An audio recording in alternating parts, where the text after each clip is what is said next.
تو چی میدونی از حالم؟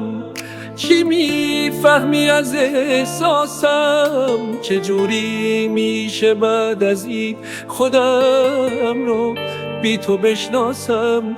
یه خورده صبر کن تا من بتونم با تو پیداشم.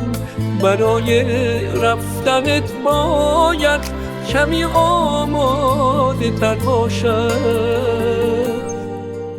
کمی آرسته تر کم کن، عذابم میده این دوری. برو هر جا دلت میکن برو، اما نه اینجوری. عذاب این جدایی رو با دستای خودت کم کن. برو هر جا اگه میری فقط آهسته تر کم کن.